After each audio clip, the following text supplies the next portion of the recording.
ATV, Amani TV DRC. Des cadres de développement. Comme vous le voyez, nous sommes une synergie de société civile, des mouvements citoyens et de mutualité. Nous tenons à remercier la population de Vira qui a observé une journée ville morte en ce jour, mercredi 20 mars 2024, suite à l'invalidation de notre honorable député, le professeur Delphin Kamanda Espoir. Donc nous remercions parce que nous sommes presque à 17h40.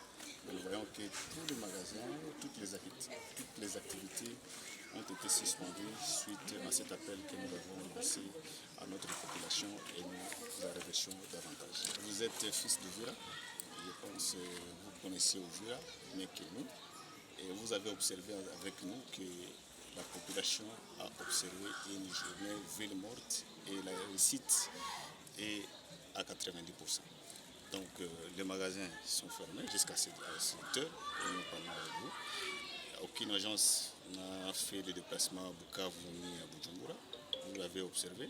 Et tous les dépôts et toutes les activités vraiment ont été paralysées. Donc la population a vraiment saisi notre appel et nous en remercions davantage. Alors, vous avez parlé... Lorsque vous parlez des cadres des visionnaires de développement, vous ne voyez pas Robert. Lorsque vous voyez la dynamique Congo Puissance, vous ne voyez pas Amouri, la société civile de Rénover, la SOGEF mondiale, la société civile citoyenne, Machozi Yaraïa, Promeski, ASECO, Astrama, Asonamok, tout ça sont des mouvements citoyens et des sociétés civiles. Donc ça ne veut pas que c'est une tribu Fuliro qui a organisé cette activité. Et nous lançons directement un appel à ces gens. Nous savons qu'ils ont été manipulés, ils ont bouffé l'argent de ceux-là qui voulaient à ce que cette activité ne puisse pas avoir lieu. Nous lançons un message à l'autorité urbaine que tous ces gens doivent être sanctionnés par la loi et doivent être révoqués de leurs fonctions. La première fois à Uvira, donc c'est une rénovée de notre part. Lorsque nous faisons ce genre d'activité, nous savons que l'État existe. Nous avons fait une lettre d'information qui a été adressée au maire de la ville et transmis copie à toutes les autorités compétentes de la ville, commençant par le général, le procureur, la maire, la police et les autres.